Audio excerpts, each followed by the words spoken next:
Hello, welcome to Professor Skye's Record Review, the only first listen new music review show hosted by a French professor immediately after leaving the gym. So today I'm going to be reviewing Our Pathetic Age by DJ Shadow. This is going to be a pretty conflicted review at times, generally quite positive. I don't review things that I think are bad, but really it's going to be a pretty preachy one. Not that preachy, but I'm going to be developing an idea that I started working on earlier this week. So in my review of Van Morrison's most recent record, in which I discovered he wasn't dead, I talked about the expression "okay boomer," and the fact that I've often had, especially by my kids and my students, I've often had them refer to me as a boomer, and I explained in my video how that's not fair, right? Like, my parents were boomers, okay? So like that generation is what oppressed my generation, Generation X, right? And what I was trying to explain in that video was that it's okay to revolt against your parents' generation. And I encourage this young generation, I encourage my kids, my students, to rebel against me and to revolt against me and my values. But it's important that you understand how very different they are from what you perceive of as boomer values. Taking the term "okay boomer" and applying it to people my age is not just insulting, it's actually very not useful. You can tell I don't write scripts. If I wrote that down, I would have come up with something better than very not useful. Okay, so let me talk about this in the context of this album, Our Pathetic Age, which I think is, as any other album, maybe the most Xer anthem. This is the anthem of the old, in his 40s, in his 50s, in her 40s, in her 50s, Xer. It's easy to understand if I just take you right with the name of the album itself and the concluding track of the album, Our Pathetic Age. Now the cover features it's like a pop art, Roy Lichtenstein looking cover with someone looking at a cell phone, and on the cell phone it says Our Pathetic Age. And I'm positive many people have responded to that with "okay boomer." And I understand, the main idea behind "okay boomer" is that it's criticizing older generations who see the changes in society and look down on them and refer to things as being better in the past. This is an essential error. You see, the name of the album isn't "These Crazy Times" or "Kids These Days" or "Phones Are Bad." Look at the first word, Our Pathetic Age. The defining characteristic that separates boomers from Xers in terms of the modern cultural upheaval is that we, Generation Xers, perceive of this as our problem too. It's not something where, the kids are like this, right? It's actually that we helped to create this society. We're not, the term they often use is digital natives. We're not digital natives, but we grew up with it. I had an Apple IIe, and I remember getting on the internet for the first time. I'm completely comfortable with the cell phone. Totally comfortable. But the values that informed me growing up still remain. And those are primarily anti-capitalist, anti-corporate values. Ironically, the generation that grew up with the greatest wealth since the boomers, the Xers in the 90s, during Clinton's 90s, we are very much against corporations and against the feeling of being controlled. And this translates itself as an overall sense of ennui and a lack of wanting to do anything. I used to say that the battle cry of the Xer was whatever. And I'm not saying anything particularly interesting. That's something a lot of people have said, right? But I'm going to actually nuance it. And this album, Our Pathetic Age by DJ Shadow, introduces a new Xer slogan, the anthem of the Xers in the 2020s. What is it that we actually say? What is it that we actually mean? So here we go. I already know I'm going to title this "Okay Xer" because this theme carries throughout this album. DJ Shadow is a giant of electronic music, a giant of underground music who got his start in the 90s and grew up through the 2000s. And I remember when he started and I first heard the first track of Introducing and my mind was like, this guy's the best. The drums, and he's taking real drums and he was mixing it together with DJing and with a stutter step from the computer. This guy was the hottest, youngest, coolest sound in the world. So how do we translate that 20 years later, 30 years later? Okay, now first of all, This album is a double album. And I don't really know how to explain that, except to say it's two albums. It's not even a double album. It's two different albums that somehow carry the same name. Volume 1 is essentially entirely instrumental. Volume 2 is a rap album. This is the thing. Volume 1, I don't particularly like. Now, I'm not going to poop on it. It's not terrible. It's good if you like experimental music. It's bad if you like beats or completed thoughts. Basically, every track on the album feels like it's really close to a completed thought, but then kind of putters out. Now, I did listen to the first one a second time, just to get a sense. And by the end of the second listen, I started to like it more. So you can hear my dog walking around in the back. He's trying to find the sun, because I had to close. Hey, Bo, out! Okay, sorry. See his tail there. So by the time I listened to it the second time, all the way through the first album, I liked it. It was okay. But what I'm going to do is go through it super quickly. I'm going to try to get it through in 1 minute.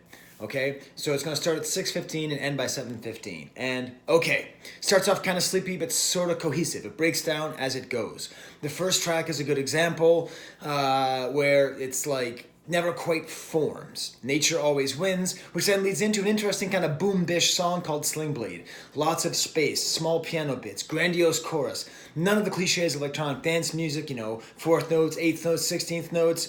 Kind of ends up what I call staring out of a window in a train techno. Then the track Intersectionality. Nice grad school title, douche. Okay, Beauty, Power, Motion. Here we have a great drum solo, beautiful DJ Shadow style, but then some bleeps and bloops over it. Reminds me of when my son is playing drums downstairs and my daughter is goofing around on a keyboard upstairs. Juggernaut, Fractured, no real beats to dance over, sample I think from X-Men, Firestorm. A sad video game cutscene theme song, Weightless, highlight on this volume, trippy beats, then hard sounds, still kind of pointless, never quite forms. Rosie, kind of strange sample, very nice, so close to being good, I'm going over, but ultimately it's unsatisfying. Is it intentionally unsatisfying? I don't know. Is DJ Shadow trying to make an entire album of music where you go, this isn't satisfying to lead into the next one? I don't know. If I Died Today, actual cohesive music for the most part, a nice kind of pitched up sample. My Lonely Room holds together quite well with a weird kind of flute, and then it ends. All right, minute 20 seconds. So that's the brief, very, very brief review. 2 pages, all about DJ Shadow's first volume. Again, it's not terrible, but how it compares, I really think it's sort of like an intentionally mediocre appetizer leading up to an amazing main course. And this actually ties into my favorite DJ Shadow story. I remember reading, I think it was Spin Magazine, Generation Xer here, Spin Magazine talking about DJ Shadow. And what he used to do was, I think he lives in Berkeley or Oakland, a place where I used to live. He used to go into the Amoeba Records, right, the record store, and he would find his album in techno and electronic dance music. At that point, we just called it techno, and moved it into hip-hop. Because he so clearly saw himself not as an electronic musician, man, but as a hip-hop maker. And this album, this second album, the first album is DJ Shadow right there in the experimental electro realm. And it's as though in between Volume 1 and Volume 2, DJ Shadow himself picks up the record and puts it into the hip-hop section. And thank God he did. This is an awesome hip-hop album. That being said, it is a little bit retrograde, okay? I think about a friend of mine on Facebook. All of us Xers are on Facebook. Many friends of mine talk about music. It's always the same. Hardcore's no good anymore. Hip-hop's no good. My friend John Alvarez, really fun guy, very grumpy guy, he always talks about how I don't like hip-hop these days, but this is what I like. And when it used to be Public Enemy, and it used to be the... Okay, very standard thing. If you're on Facebook and you're an Xer, this is a common frame. Of course, boomers aren't saying that, you idiots. Boomers don't care about hip-hop. They don't understand hip-hop. They were already 40 when it came out. So stop acting like they are, okay? It's us Xers who are having trouble with the change from the old school to the new school to whatever the hell is this trap weirdness now, where hip-hop is the biggest music in the world, and it seems to actually have no real soul or form. Of course, there's still a lot of great hip-hop. Watch like half of my videos. So This album is, to some extent, an album for people who say, there's no good hip-hop anymore. You can see that with the guest appearances. You got Nas, many of the good members of Wu-Tang Clan, Run the Jewels, who are like new, but new in a way that pleases old-school hip-hop heads. The musicianship is outstanding. There's samples, there's actual DJing. Like somebody actually going, which you just don't hear in hip-hop anymore. That's one of the four tenets of hip-hop culture, and it's basically nowhere to be found. It's amazingly well produced. Just every song, like you can tell that DJ Shadow is listening and adding little embellishments here and there. And the whole thing has a nice cohesive theme, all tied around this concept of what is the influence of computers on ourselves. So what I'm going to do is play you my stamp, my favorite track on the album, not my favorite track, the most exemplary track on the album. And this hints at, finally, going to get to what I call the Generation Xer anthem. What is our slogan? Our rally cry? Our war cry?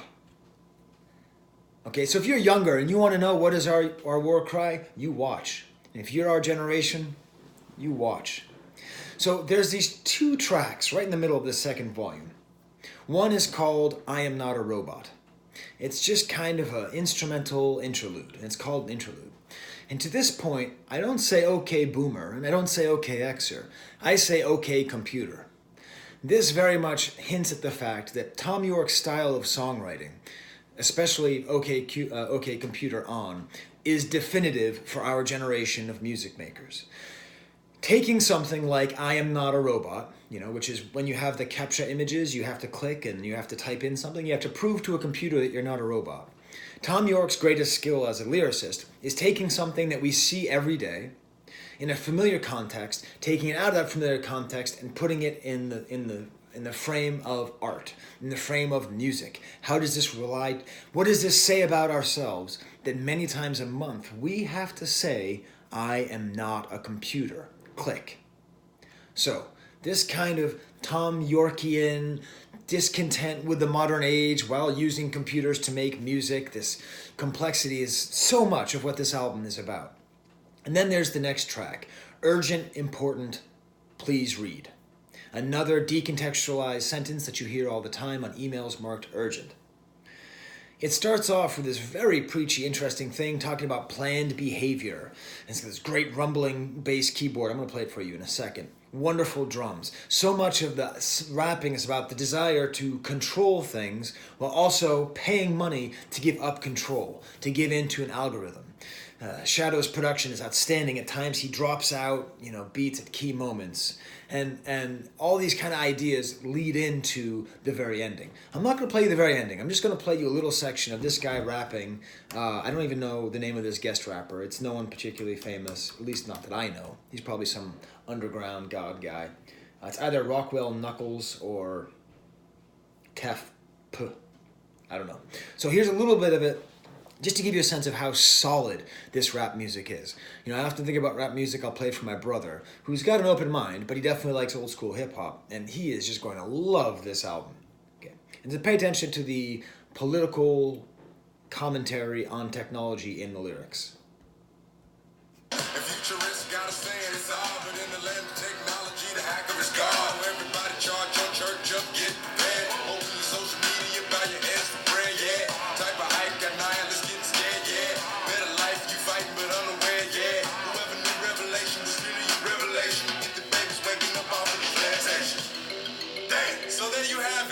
Okay, and here comes the war cry of the Xers. Are you ready?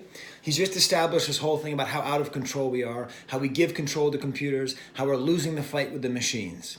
And listen to his grand William Wallace freedom call, okay? Have a listen. What are you doing? Stop. A few different perspectives to reinforce the notion that you are not going crazy and you are not being paranoid, and everything that you've been worried about are the exact things that need to be on your mind. The question is, what do we do about it? There it is. The rallying cry of Generation X. What are we going to do about it? That's the evolution of whatever. Here we are in our 40s, seeing the world that was made for us and the world that we helped to make.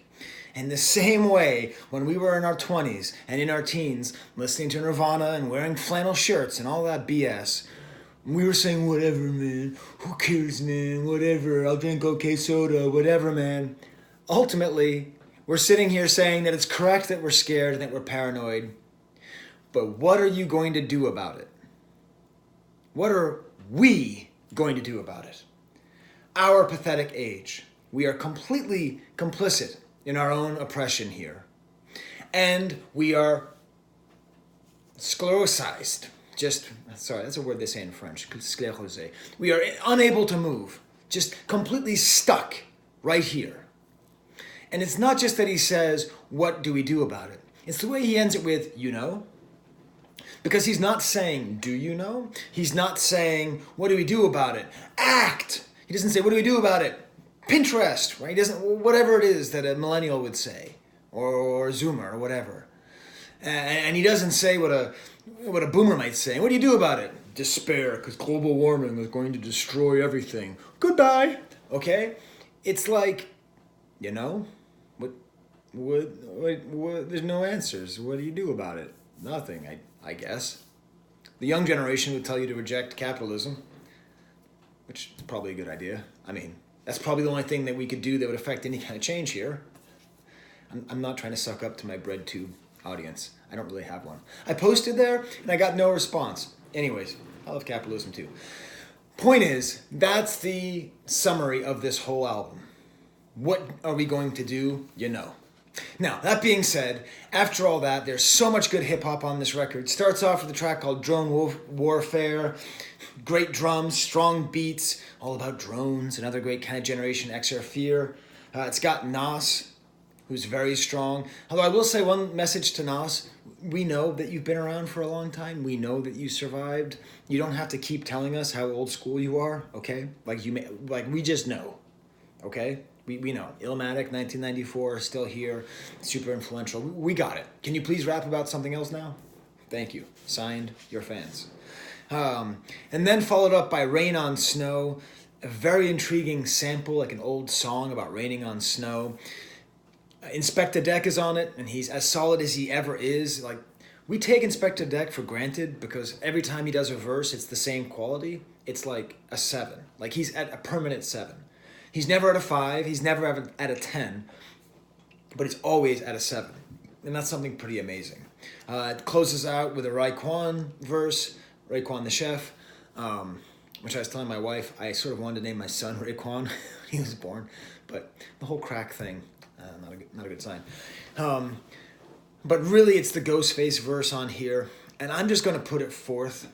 Ghostface Killah is making a really good argument for being the best rapper of all time. Don't come at me with, yeah, but Tupac, yeah, but Biggie. I know. Yeah, but Jay-Z. I know. I'm not saying he is the best rapper of all time. But he's sort of like this, like an athlete who has like 4 or 5 MVP seasons and then just plays for another 20 goddamn years, racking up statistics after statistics and breaking records. Ghostface never goes below a 9. All this, I'm just going to read some of his verse in a new segment I call Miss Your Pain Reads Rap Lyrics. When it rains, it pours, even that it drenched the floors, evaporated by these clouds, created to give you more. But these snowflakes fall in all sizes and shapes, exquisite designs that covers alpines and lakes. Whether the furry or drizzle, 2 below, weather so cold, fake agents won't bust their pistol, even the ref won't blow a whistle, North Korea won't blow a missile. My frozen word to the bone gristle, snow turns to slush, slush turns to ice. He just goes on and ends it with cut it up like a cesarean. Just awesome lyrics and this movement that he goes through the different stages of water and I don't know if it always means something, but he just does it with this cadence and this creativity. It's just never ending. And thank you, DJ Shadow, for giving him such a great beat to rap on, because he doesn't always have the best beats. He doesn't. We need more, Czarface did it. We just need the whole world making Ghostface beats and just preserve this man and help him keep making lyrics. Rocket Fuel. Hey, De La Soul came back. De La Soul, It's funny. De La Soul was on one hand like one of the primary instruments that radicalized hip hop and tore it out of the old school and put it into the new school. 3 Feet High and Rising and the use of interstitials and the creation of kind of hippie rap and flower power and all that stuff. But on this track, Rocket Fuel, they're sort of like trying to be old school. It's almost like their style has been forgotten to history as much as Curtis Blow's style was forgotten after De La Soul came out. A little bit too much of rapping about how they're still around when they're not really, but just a beautiful track. It's like a hype, upbeat track. It stands out from the whole double album because it just makes you kind of want to like dance. It's called Rocket Fuel and has these horns that come in. Listen to the production on this. Listen to what DJ Shadow does with production. Listen to how he's able to just take elements and then amplify them at just the right time. The man really knows how to create a song. A track called Conform is okay. It's like talking about seriously, he talks about Instacart and forgetting phone numbers, and we used to have to read maps. This is borderline boomer, okay, Xer talk here, just like, I used to know my friends' phone numbers when I was a kid.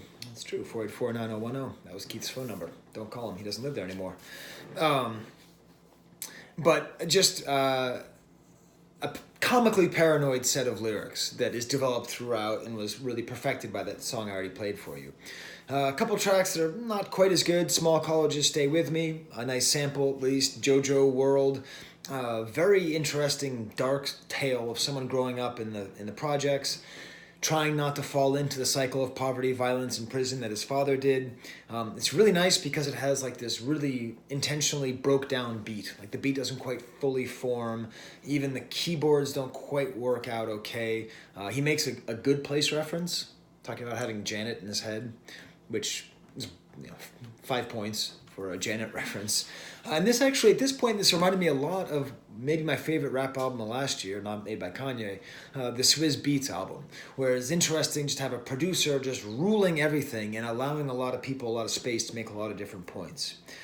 Kings and Queens with Run the Jewels, not very good, actually. Not the sum of its parts. I mean, maybe it's because Run the Jewels are best when they're doing everything on their own. It's okay, but I can't quite figure out like what it's trying to say.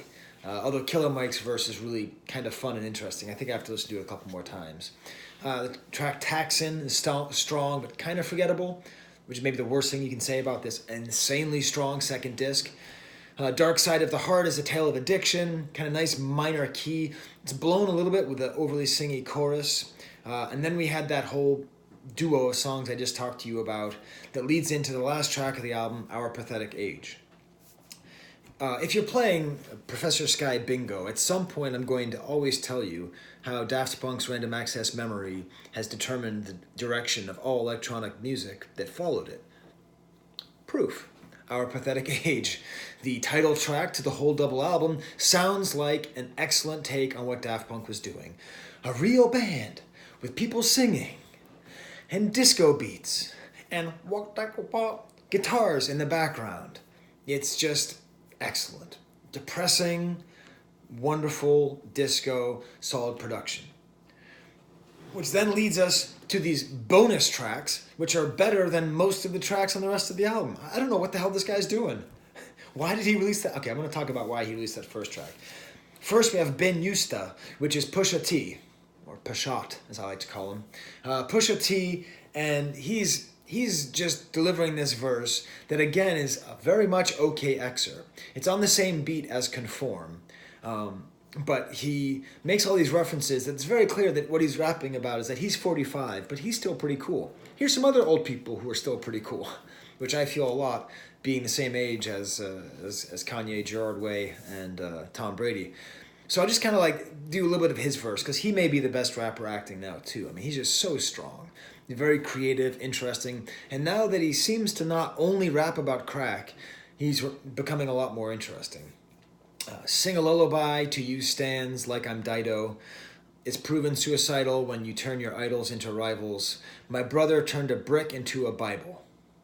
Hove turned Apple into title. Tom Brady still throwing spirals. The Bulls' legacy is all Michaels. Kawhi blacking out in the finals. You're witnessing the best of both cycles. So this idea, my brother turned a brick into a Bible. This ties into Clips and the fact that they broke up because one of them became a born-again Christian, only to be reunited, of course, on Kanye's last album. Hove turned Apple into title.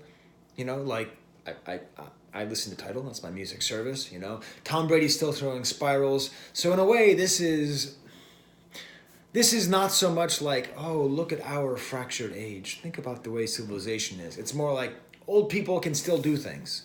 And even though Pusha-T is not that well known, so you'd think he's younger, he's one of the oldest rappers out there, just in terms of his mentality. Taxon, wait, what? Oh, maybe that was like a remix? There's another bonus track that's a lot stronger with a British rapper. And then it closes on the track 2 notes. And this, I think, okay, this is my theory. Okay, I want to talk about why did DJ Shadow release the first disc at all when it's kind of half-formed, not that great. I think he's trying to be experimental. I think he's trying... My hair looks terrible now that it's drying. I am really vain, by the way, if you don't know that about me. I don't like it, but it's true. So in 2 notes, so on the first album, he's doing a lot of experimental stuff, and you kind of wonder, like, can DJ Shadow even DJ Shadow anymore? Can he do crazy drum beats that he mixes up and just makes you want to go, da, da, you know, like that feeling that you used to get from DJ Shadow? If you take that example of Beauty, Power, Motion, the drum solo, but like it's all just bleeps and bloops. It's like, come on, man, can you still do it? And this last track proves that he can. It's got an insane drum beat, and he's mixing it, and he's scratching it, and he's doing those stutter steps that he used to do. And I think he's just sort of saying, all right, guys, listen, you know who I am. I'm moving forward, so get used to the new stuff. And I'm going to keep listening to the first... I predict I'm going to listen to the first album and learn to love it. I predict that I don't like it, and I'm wrong. I think DJ Shadow is a good enough artist that if I don't like it, it's because I'm not smart enough to follow him as he goes. But this last track is just him showing, I can still make a DJ Shadow beat. Don't get it twisted, all right? It's got this rapper, Barney Fletcher. He is trying so hard and succeeding so well to be funny and creative all the way through. He's like rapping. I can't wait to play this for my brother. Like the whole way through, almost every single line is funny. A good example is, I'm a psychic on the run, I'm a medium at large. Just kind of stupid, kind of funny, but he's got a great flow and this constant humor and drive that he has to prove it. I mean, like, and DJ Shadow's got the synthesizers pulsing left and right. He can do it. He can make a simple DJ Shadow album if we want. But I, for one, don't want it. I want him to keep on pushing the bounds, keep making electronic, keep making hip-hop, keep taking one disc and move it to the other. And as far as I'm concerned, keep making Generation Xer anthems. We do have a lot to say about this world, even though we're kind of stuck between our jerks who made it and the jerks who are inheriting it, you know? But what are we going to do about it? You know? There's the camera.